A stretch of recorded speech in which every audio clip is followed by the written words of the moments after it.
Welcome to the Untold Tales audio anthologies. Written by Don Muchow and narrated by Melissa Del Toro Schaffner.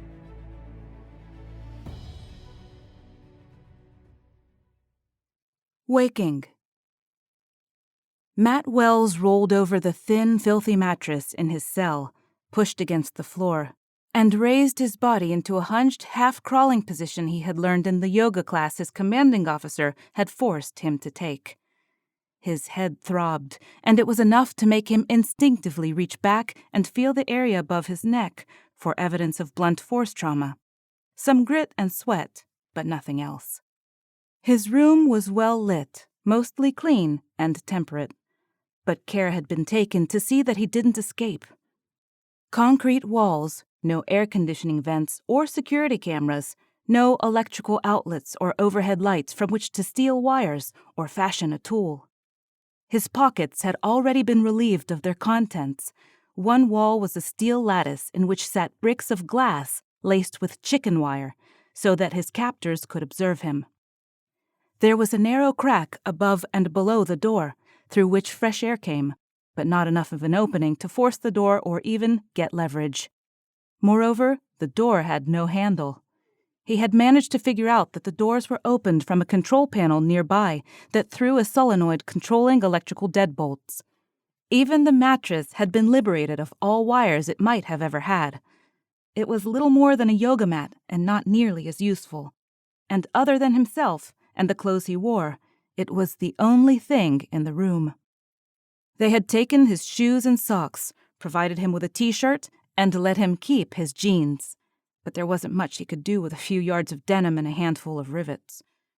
At irregular intervals, meals were brought on paper plates and trays, with paper cups and cardboard spoons. The one change Matt noticed almost after the fact was that, as of today, he couldn't see through the glass. Must be another way of keeping him disconnected from reality. So, for the most part, he found himself sitting on the mattress, thinking. Oddly, his ability to meditate had survived intact from his training, much of which he could no longer recall, except in the moment. He had no memory of how he had been captured, why he was here, or what his captors wanted. He was only vaguely aware of his mission. He was certain he would not have allowed himself to be captured alive without having a plan. But his training had taught him to bury the important stuff deep, to hide it from recall under torture. They had used a technique that relied on situational associative memory, which meant that he'd only be able to recall what to do once his team was in place and the right code word had been uttered. Since he was here, it could only mean that he had never reached the desired coordinates and that the mission had failed. His sole objective now was to escape. They fed him reasonably well.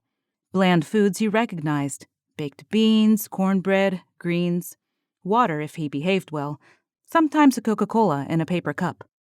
Food upgrades usually meant his captors felt he was being cooperative. As he rose to a sitting position and contemplated his bruises, a voice from the open space outside his room jolted him to attention. "Awake, are we?"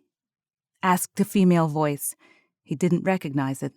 They changed the people watching him once a week, probably to avoid letting him work up any kind of relationship that he could leverage with social engineering. "I guess you could say that." "How was your night?" "Restless." "You were up quite a bit." Matt grumbled. "I didn't sleep well." "Tell me about it," said the female voice. "Yeah," said Matt. "Sorry I kept you up. What time is it?"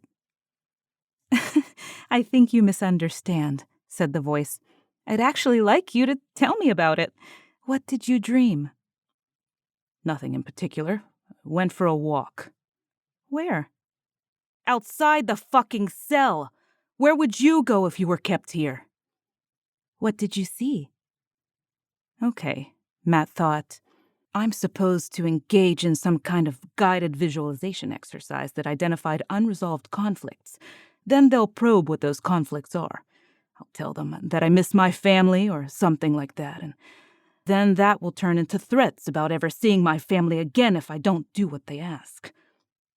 Nothing. A hallway. You sitting at your desk. What color is my hair? Red. How did you know that? One wall of my cell is glass. Until last night I could watch people through it. I must have been a bad boy. That's interesting, said the voice. I didn't start working the station until last night, after our team covered the glass with a bedsheet, so you'd get light without the view. Nevertheless, you are correct. It startled Matt briefly when the woman yanked the bedsheet from outside of the glass wall. She was pretty, perhaps 30 years old, with gray eyes and a slight overbite, perhaps a bit of hyperthyroidism. The overall impression it left him with was a bit disarming. She came across as a happy and outgoing person, not the type who'd hold someone like him in a cell. Why am I here? Amanda, I'm sorry, but I'm not allowed to tell you why you're here, unfortunately, or when your meals will be delivered, or anything that would allow you to predict behavior. I'm sorry, Matt. It's part of the experiment. But what I can tell you is that despite your confinement, I'm not your enemy. Easy for you to say. Actually, Amanda said as she turned and headed back to a desk just outside the cell. It's not. I have specific instructions to not feed you information, despite my inclinations otherwise. We want you to succeed. Succeed at what? She didn't answer. After a while, Matt became lost in his thoughts again as he stared through the glass at Amanda's office. She didn't seem to mind. The desk was the sort that you might find in a low-rent government office like the DMV. Cheap aluminum construction with spongy plastic filler panels that would have given a grown-up playdesk a run for its money. No landline phones and no sign of other electronics that might give an escapee the chance to get a traceable message out or discover his captor's purpose for keeping him. The walls were a plain beige color, and indeed, as he remembered, there was a hallway heading parallel to the glass wall that disappeared into the distance to his left. Was that the hallway you went walking down? Amanda asked, gesturing to her right. In fact, it was. No, said Matt. It was some other hallway. Describe it to me. Amanda took out an old-school pen and paper. He'd have to remember the pen. If he could get out, he could use it as a weapon. Half a dozen doors, perhaps. Men's restroom on the left, second from the end. Amanda got up and walked over to the glass. I'm going to show you something, she said. She reached into a pocket and removed a mobile phone. Before you get any ideas about stealing my phone, I should tell you that it's programmed to call only one number, and it's not 911, but it does have a camera. She held up the phone and faced the lens toward Matt. I'm going to record a video, starting with your face, then walking down the hallway. Off and on, I'm going to turn the phone so you can see me. You will always see what I'm seeing. Then I'm going to walk back the same way. One continuous feed.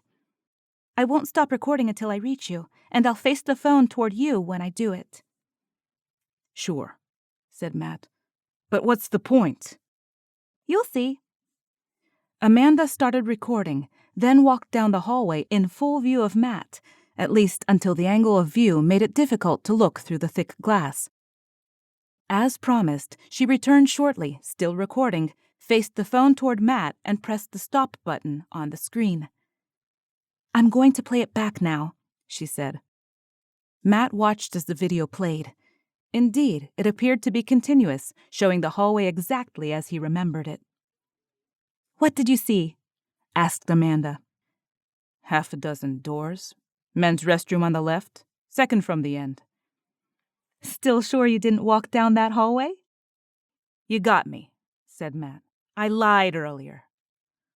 You did well, Matt, Amanda announced merrily. I'll see you again tomorrow. She walked back to her desk, put the phone in her purse, and began scribbling something on the pad of paper with the pen. A few hours later, she brought him dinner. She slipped in through the door while it was cracked open, and he was resting on the far side. When the door opened, he jumped, but by the time he reached the spot where she had been, the door had already locked behind her. This time, the meal was a Wendy's cheeseburger and fries. That narrowed the candidate cities for his imprisonment a bit. He was either in the United States or one of 29 other countries. As a practical matter, it reduced his location to either the U.S. or Europe, and probably near a city. Matt quickly unfolded the wrapper and examined the bag for foreign writing, but nothing looked out of the ordinary. "You won't be able to tell where you're being held by looking at the wrapper," said Amanda. "You'll have to escape to find out." As he wolfed down the burger, he felt angry. It was one thing to be tortured. It was another to be dumped in a cell, forgotten and periodically waked up to answer surveys. He would have preferred the torture. "I thought you might like something nice this evening," she said. "The carbs will help you sleep." Matt was tempted to throw away the bun out of spite. But to be honest, he was hungry. For a while he sat at the far end of the room near the toilet, where there was a little relief from the artificial light and he could stay out of view. Then he got tired of looking at the toilet and stretched himself out on the thin mattress in the room's center. Matt wasn't sure how long he'd been asleep when he awoke to find himself outside his cell.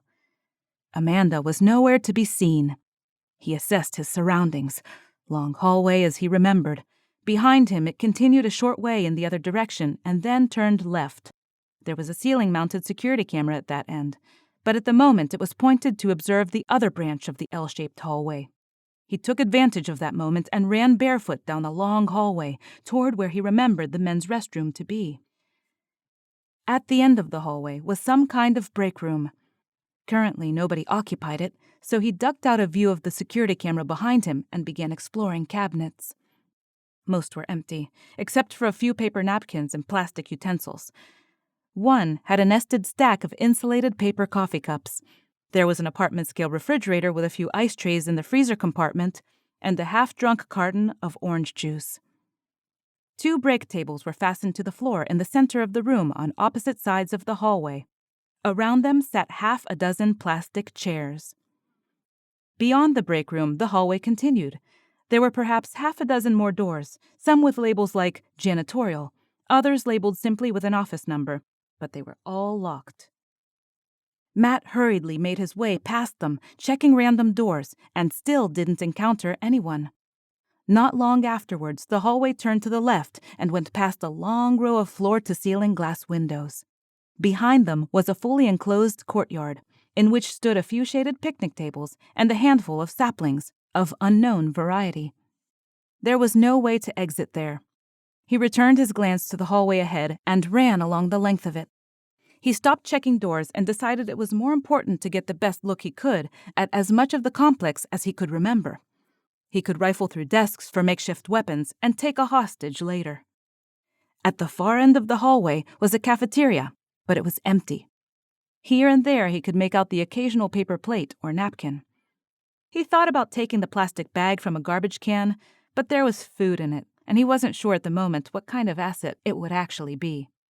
To his left, the cafeteria opened into an even larger common room. Scattered throughout it were perhaps 8 or 10 overstuffed couches.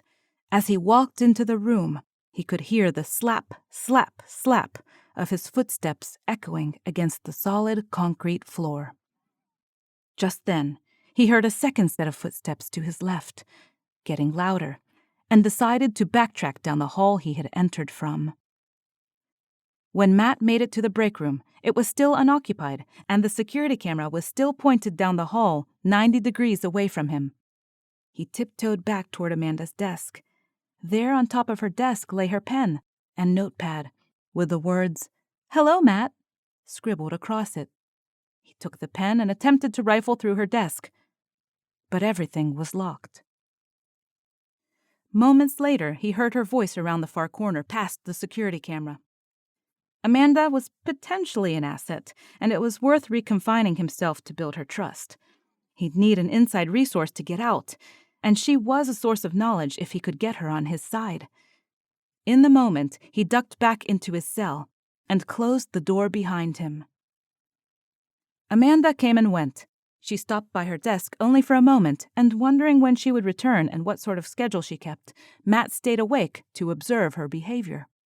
Perhaps after 2 or 3 returns to her desk, she never came back. Perhaps she had gone looking for another pen. He tested the pen by writing something on his wrist. At least for now, he had a way of recording things. The next morning, Matt awoke to some minor discomfort in his heels. The bottoms of his feet were covered in some sort of gray smudge that may have been the acid dye polish from the cafeteria floor. As Amanda knocked on the door, he made an effort to stand up. "Good morning," Amanda said in a musical tone. "Did you sleep well?" "No, I never do. You should try this sorry excuse for a mattress." "You know the rules, Matthew. No wires, no strings, no sharp objects. Nothing you can dig with or choke on or hang yourself with." "I'm not going to hang myself," said Matt. "For God's sake, give me some socks and shoes." "Maybe," said Amanda. "Where did you go this time?" "What?" "I know you were up walking again last night. I just need you to tell me where. Be honest this time." "What if I don't want to?" "You might want to answer my questions, Matt. We've had a little time together. Next week it will be another group of observers, and I can't promise you they'll be as cheery as I am. Be nice, and get nice back." "All right," said Matt. I went walking down the hallway again, past the break room, around the corner past the courtyard, and into the cafeteria. Then I heard footsteps coming. "Did anyone see you?" "No, I didn't encounter anyone. I don't know if hidden cameras were trained on me. I didn't care." "Did you interact with anything while you were walking last night?" "Not that I remember." "Think hard, Matthew. Anything." "I saw you had written a note to me. It said, 'Hello, Matt.' I thought that was kind of weird." "Anything else?" "Yeah," said Matt. "I stole your pen." Amanda held up her pen. "This one?" Matt looked down to where he had put the pen. It was gone, but not the handwriting on his arm. For the next several days, it was the same thing. Matt would wake up and find himself mysteriously outside his cell. He'd go for a walk and generally not encounter anyone in the huge building. He explored as much of it as he could, but always awoke in his cell. It was frustrating. So far, he had found one open office with a locked desk and filing cabinet, whose lone sealed window provided a view onto the parking lot. Most of the vehicles were passenger sedans or SUVs, but none was close enough to make out a license plate. After a week of trying, all he had to show for his efforts was 3 paper clips, a few packets of coffee creamer, and a plastic spoon, all of which disappeared from his pockets. The only permanence seemed to be the effect any of it had on his body. He could still taste the dry creamer from his last experiment in the break room. The day finally came when Amanda announced that she was being moved to another area of the building. There were other projects where the need was greater, she said. Matt stood by the door, listening to her explanation with an unexpectedly sinking feeling. "Wait," he said, as Amanda turned and grabbed a stack of papers from her desk. Don't go?" "Matt, you've been a good subject, but I can't justify staying longer if we can't get any farther with your progress." She shrugged. "You were doing so well for a while." Progress on what? He hadn't intended it to come across as impatient as it did, but Jesus, he'd been here for... how long was it? "You've been here for 6 months now, Matt. We don't have an infinite budget for our project." "Your project?" said Matt. "When are you going to let me out of here?" "Oh, Matt," Amanda said in a piteous tone. "You're free to leave whenever you want. Nobody is going to stop you." "Then let me out." "I'm sorry, Matt. It doesn't work that way." Amanda brought decent food on her final night with Matt. Carne asada tacos from some place she said was down the street. He ate ravenously. In fact, he'd been this hungry for nearly a week. His mind kept returning to how he had managed to escape his cell each night, only to awake the next morning, exhausted on that miserable excuse for a mattress. Why do you keep me here? He had asked sometime during the evening, not really expecting an answer. To force you to escape, she had replied. Try harder, Matt. We're depending on you. During his last night with Amanda, Matt couldn't help feeling he was being toyed with. He was sick of the coy manipulation and the waffling between being held captive and mysteriously let go for a while. And he was tired of the fact that he never left the goddamned building. It was not entirely to his surprise, then, that as he drifted off, Matt found himself outside this time, in a forested area rich with bare autumnal oaks, sweet gum, and sassafras. That put his location somewhere he recognized, in the deep south of the U.S. Not that it helped if he couldn't get out of this forest and to civilization. But he was free. Amanda had said he was free to go any time he wanted. And now he wondered why he had been held captive for so long, and what any of it had meant. He picked a direction and walked on, weaving a path through the trees. Whenever he spotted a shallow creek, he walked downstream, through the icy cold water, until he found a spot that was far enough downstream to throw off any pursuers. Matt had been walking for perhaps 3 or 4 hours when he came upon a road crossing. There were no street signs, but it was a paved rural road. Again, he picked a direction, north this time, and continued walking for what must have been another 3 or 4 hours. Finally, someone came by in a pickup truck. "Hey!" shouted Matt. "Hey! I could use some help!"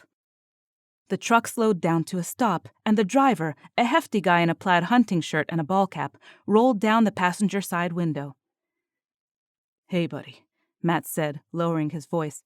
"Can you tell me where I am? I'm lost, and I could sure use a ride." "Just outside Hansfield, Georgia," said the man. "This is County Road 617. Get in." Matt got in, and as the man drove on, the warm blast from the overpowered heater and the lull of the tires against chip-seal asphalt began to take their toll. He spotted a folding knife that had fallen from the floorboard between the seat and the door. Before pocketing it, he tested the point on the back of his arm to make sure it was sharp. It bled. Good enough. The next morning, Matt awoke in his cell again. This time, Amanda was nowhere to be seen. In her place sat a rather dour-looking man who looked to be in his mid to late 50s, with black hair and bifocals. "So you're awake," said the man. "Fuck you," said Matt. "I want out of here." The man looked up at Matt over the rims of his glasses. "As Amanda told you before, Mr. Wells, you are free to leave." "Then let me go." "She told me you would say that, Mr. Wells. Unfortunately, we've hit a roadblock with you and Amanda.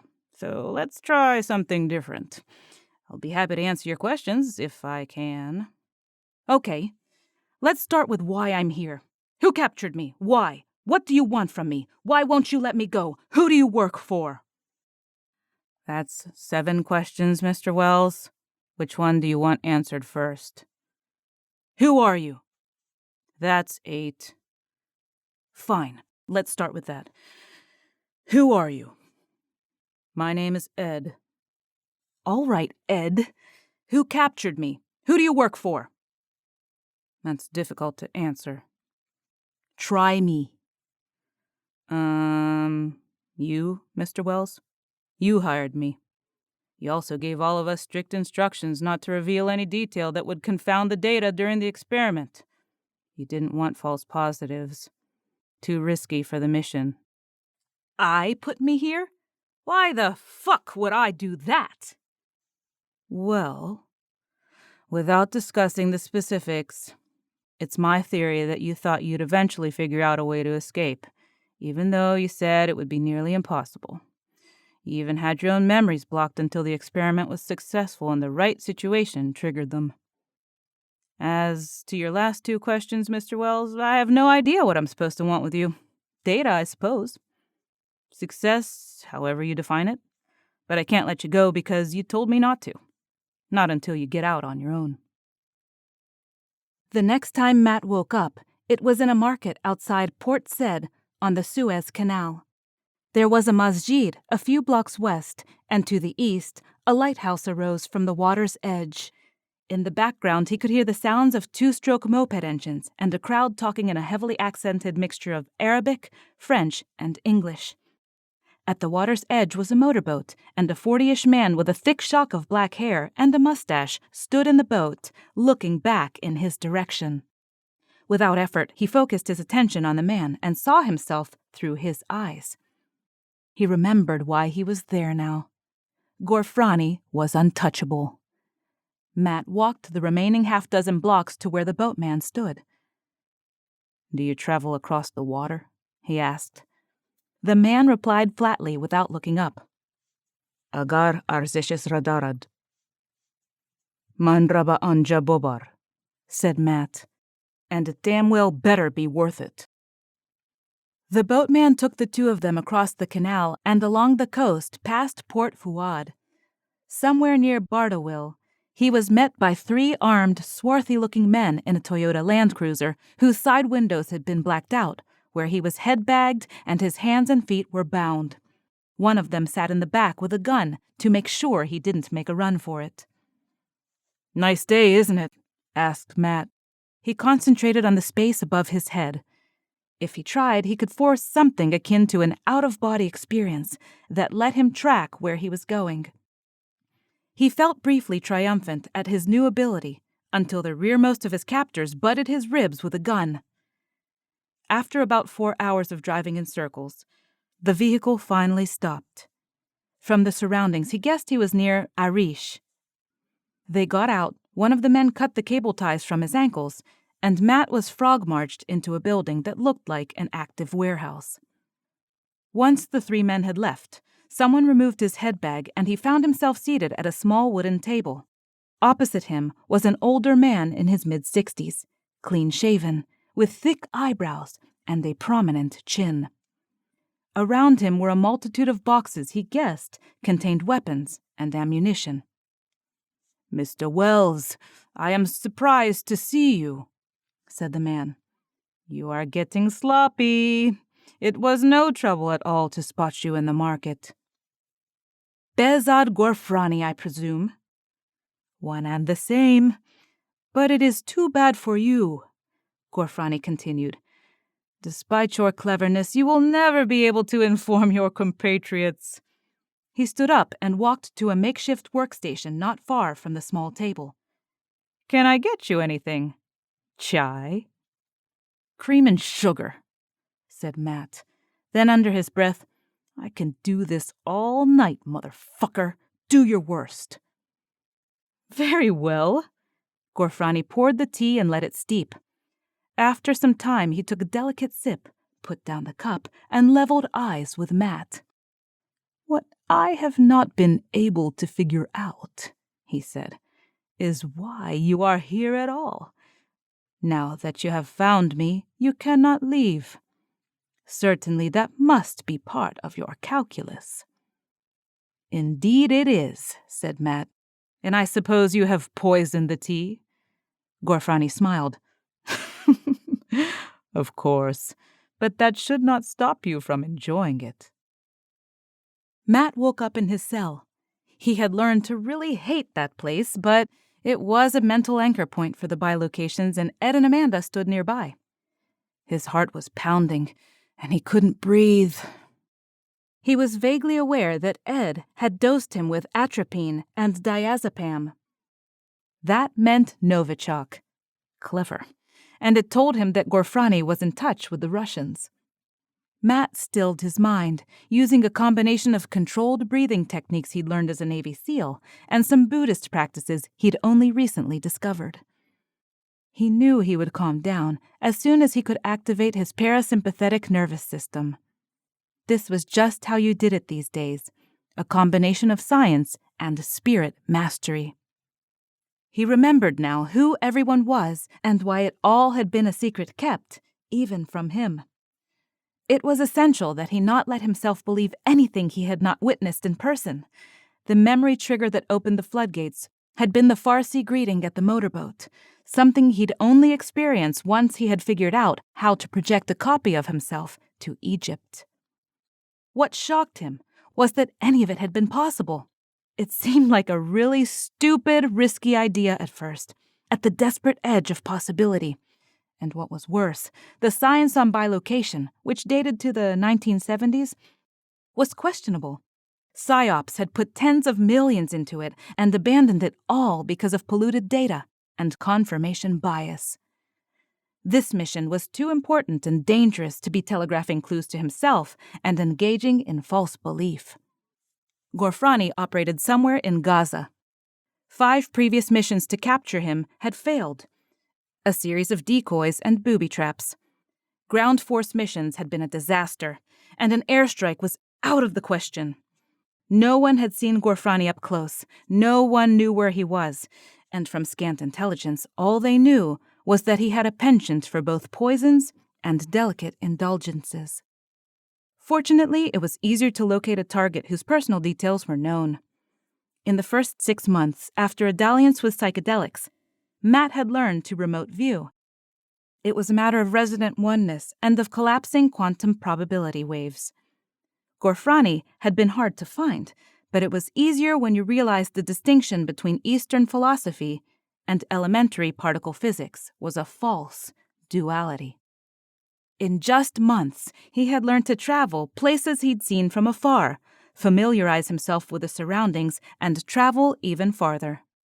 Soon, he could bodily will himself to be anywhere he'd seen in a picture, then snap back on cue. It had been worth enduring every little bit of the crazy, woo-woo, shamanistic space cadet bullshit just to find what was real. As if on cue, Matt's breathing returned to normal.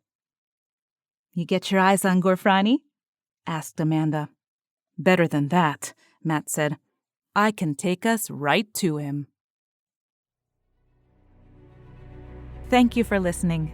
Now, you know we love our listeners, fans, and patrons. If you loved what you heard in this episode, please subscribe to the Untold Tales podcast and leave us a review on Apple iTunes, Google Podcasts, or the podcast player of your choice. Help encourage others to enjoy these wonderful stories by Dr. Jeffrey A. Robinson and other amazing authors and narrators. Again, thank you for listening, and we hope you have a wonderful day.